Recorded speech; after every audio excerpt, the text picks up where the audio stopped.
So let's see if we can get the Ryde system to work. You start with a Raspberry Pi 4, and this one has already had the infrared receiver put in it, which is a lead from the 3.3 with a 100 ohm resistor, and a lead from the ground, and the output lead going to pin 11.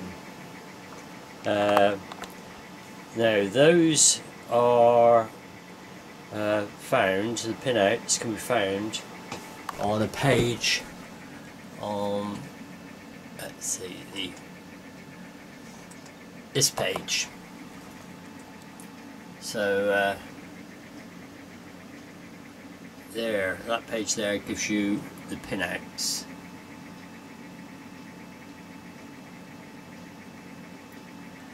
Now this page here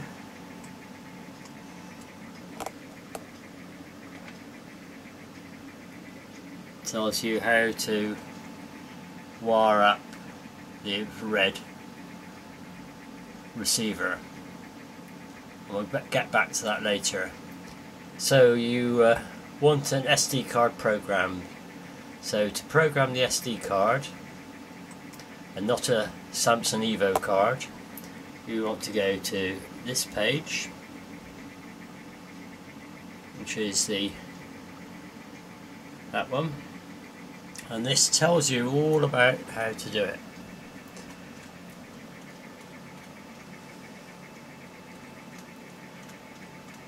So the first thing you need to do is to plug your SD card into your computer using an SD card to USB connection, and then you can find it using File Manager,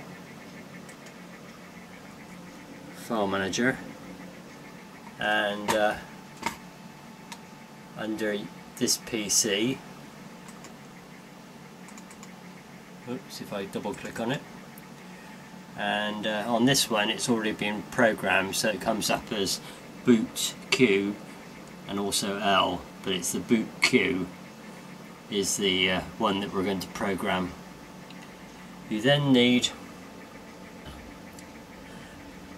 Win32 disk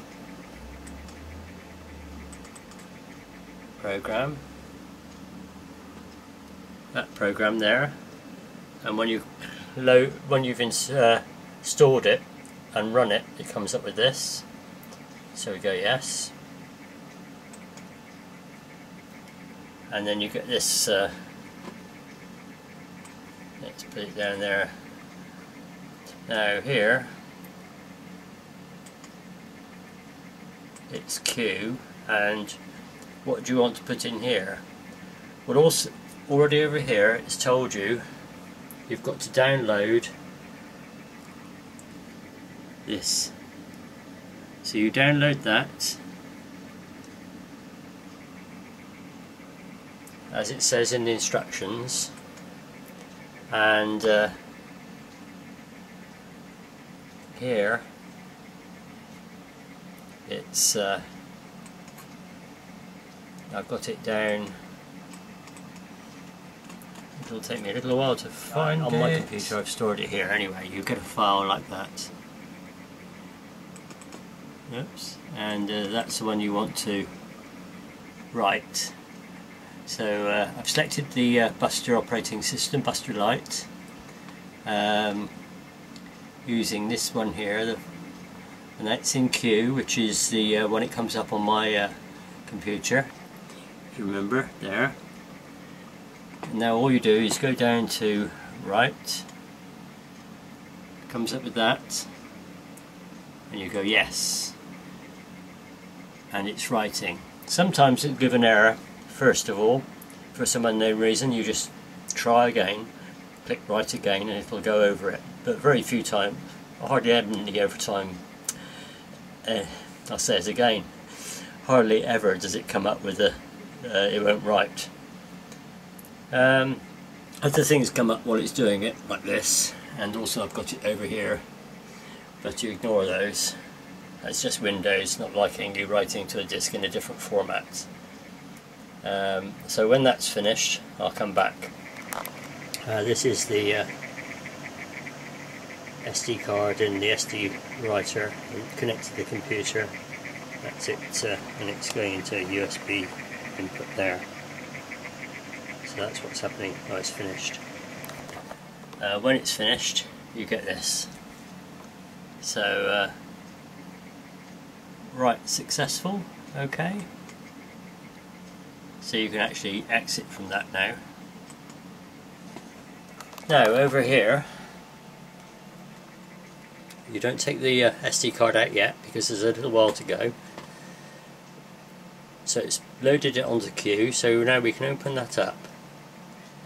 And so this is what's on queue. Now, the easiest way I've found to get to SSH is to find the config file, which is a text file, right click on it and go edit.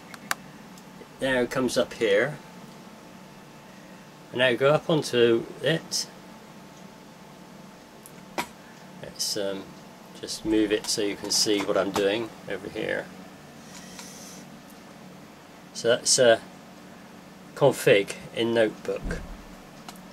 So you right click and go select all. Hold on. So I've selected all. I know on the keyboard I backspace, and so I've now got config in Notebook and blanked it all out. Now what I want to do now is go File, Save As, and now down the important bit, down the bottom, you don't want it text document, you want it all files. And you don't want to save it as config, you want to save it as, and you type on the keyboard over when you've selected config, and you don't want that, you want to go SS, well, I'm looking at two things at once, SSH, and I always put a full stop after it. And now you can go save. So it saved this SSH file in from Notebook, blank file, as just as SSH. And if you go over to the boot queue, you have to push the this one to make sure it's got the latest bit in it. And if you look down the folder, there's SSH. So now you can take that file out of the reader and stick it into the Raspberry Pi, and then power up the Raspberry Pi. So there it's in the Raspberry Pi. The Raspberry Pi is connected to the network via network cable.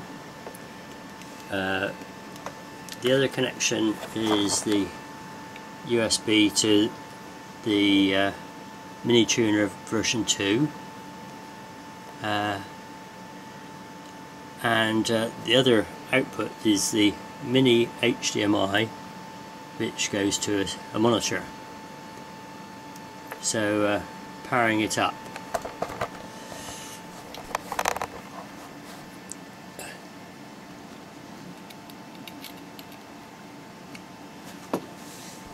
There you go.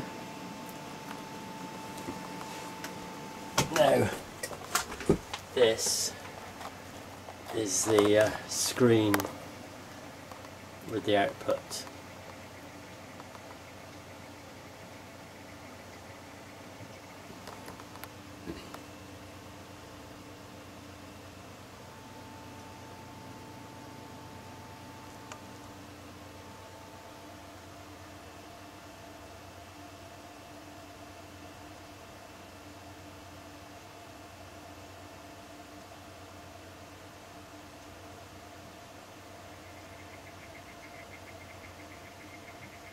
that seems to have gone through it this time, the second time. So that was the second time. I had just had to remove the power the first time, brought it up the second time, it seems to have worked. So we now go over to putty, and I know the address of this Raspberry Pi because I've already used Advanced IP Scanner and found it as here. It's this one here. Right there. So using putty, I know it's this one here, which brings up this, yes. Log in as, well, you know what the login is, Pi and Raspberry.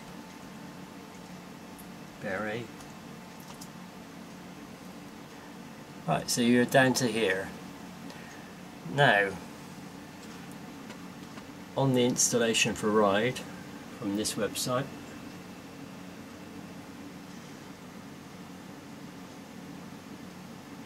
it tells you to do these things down here. Let's get that one in. You copy over to here, right click, return, over to here, highlight, right click to copy, over to here, right click, return, over to here, highlight, copy. So it's left button to highlight, drag it across, right button to copy, or to bring up the menu for copy, and then you click copy. Over here, right click on here, hit return, and it'll go off loading the Ryde system, which takes a few minutes. So having finished, this comes up because it's rebooted and therefore putty's lost it. So you can close this down for now, and on the output, if you've got the satellite receiver, the Mini Tuner version 2 with Oscar 100 aerial going into it, we'll get this. That's the new display with bits on it. So if you haven't got any aerial connected or anything, you might get this, which is with no signal.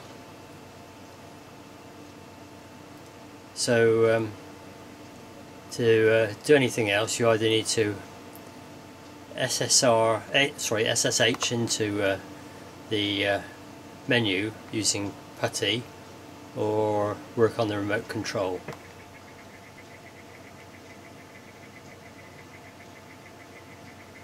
So you're fed up with not being able to do anything other than that except through SSH. Let's have a look at that first though, SSH. So putty,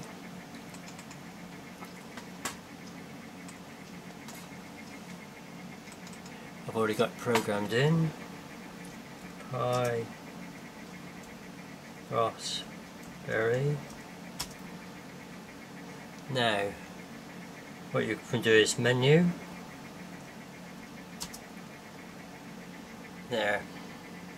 This you can do all sorts of things here, as I explained in my last video.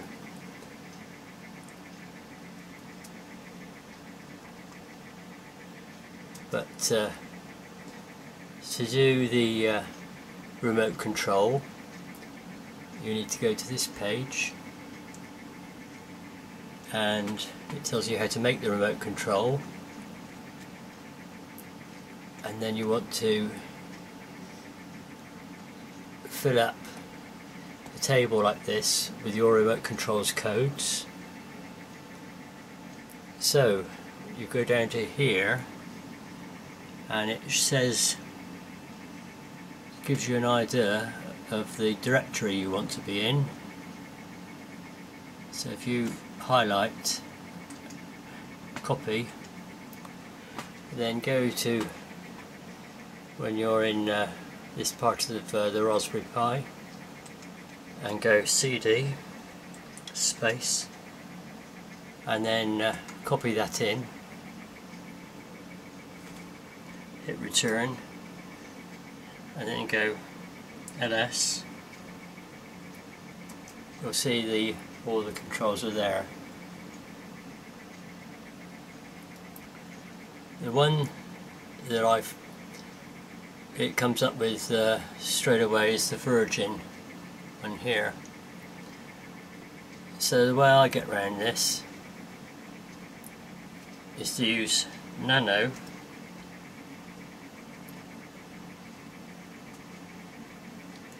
which brings up a file, and I put my remote controls that I've already found out, copy, put those into a file, and then save that. So how do I do the remote control codes? So I left you on this menu. So if we this page, if we want to get back to the menu, we type in menu, clonk.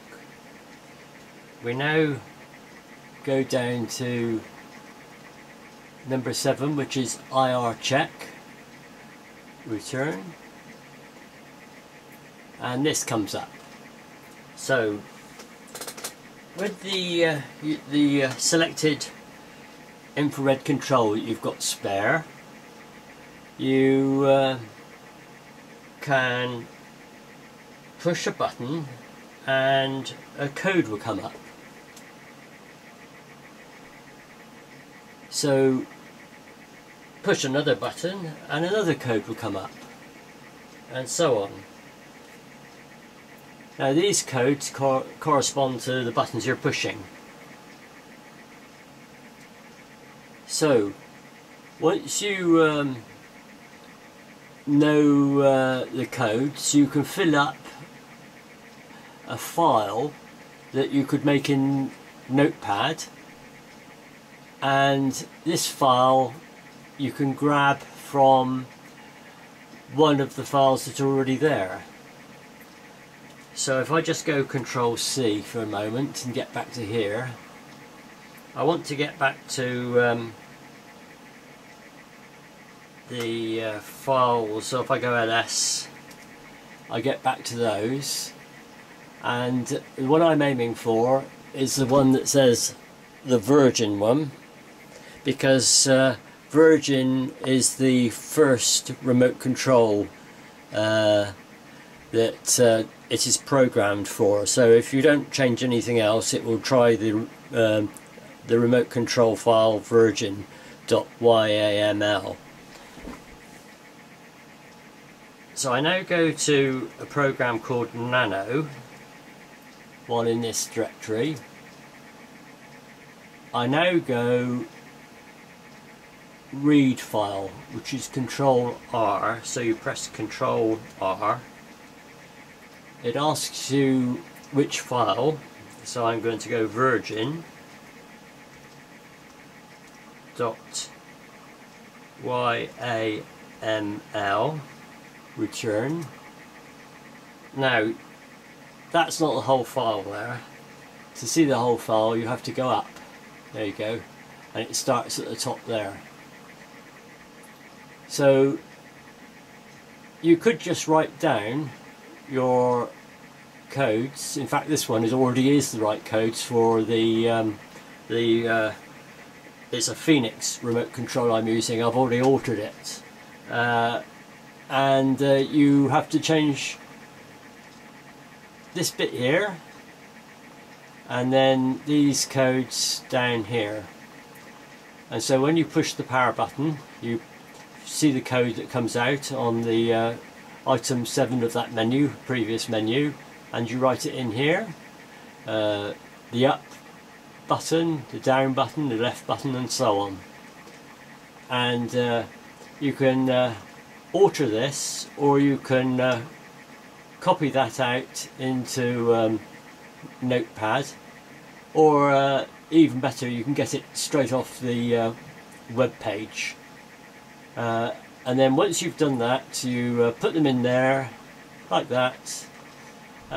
You can go Control X, and it says do you want to save it, and you want to go yes, so Y, and then it says file to write to, and you want to replace the Virgin file, so virgin dot YAML return. Do you want to replace it? Yes. And now this Virgin file will be reprogrammed to your remote control. The only thing that might happen is if you upgrade the software, this might get put back to the original file. You might have to do the process again. So it's worth keeping the Notepad file that you, the version of this that you edited, which I'll show you how to do now. So you go to this page and you go all the way down here,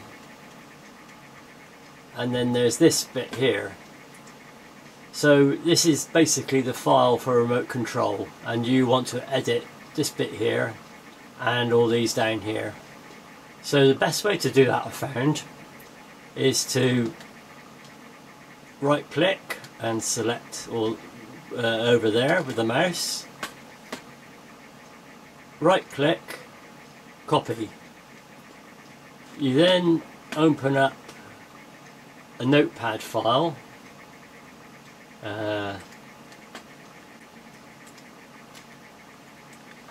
there's Notepad, and you right click, let's do it over here, right click and paste, and you can see that if I extend it, there you are, that's now in Notepad.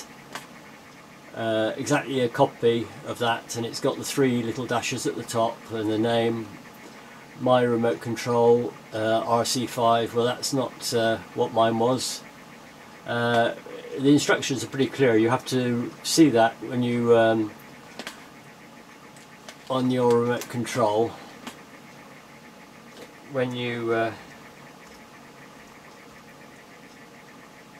are in 7 remote control check, and you push a key, you'll notice on mine it's this bit here, NEC it says, and I'm not sure what key that was, so I'll push the up key, and the up key code comes up several times, 0x118. So in up, I put 0x118, I would put in there.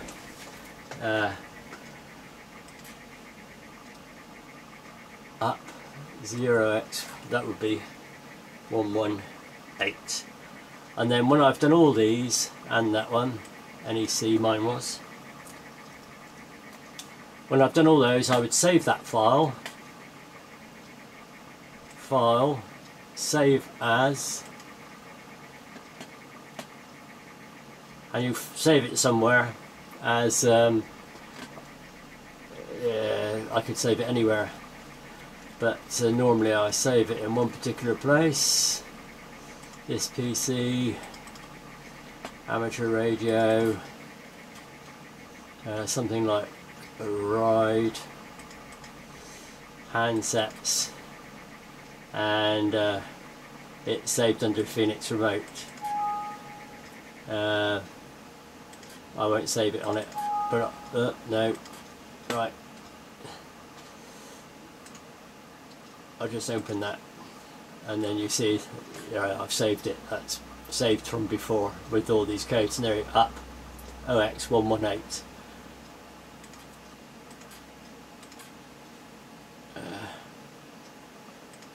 Save. And so if I look on here now, Control X, no, not Control X, perhaps it's Control C, and go LS, return, and there's a Virgin. And if I go to Nano and open a file, read file, Control R, read file Virgin .yaml, and there you go. And if I you have to use the up arrows to go through it, and there you see, and sure enough, that is OX118 or 0x118. So that's how to do a remote control.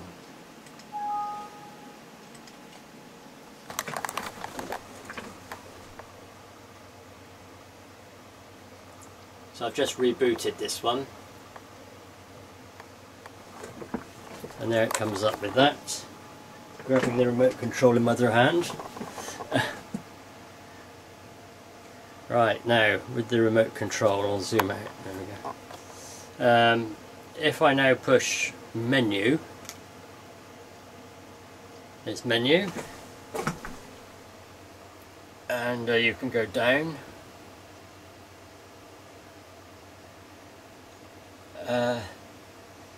You can't alter the presets here, but you can look at them. Oh, get on preset, push OK. No, go on preset. Wait a minute, I'm a bit far away from the. There you go. You can actually.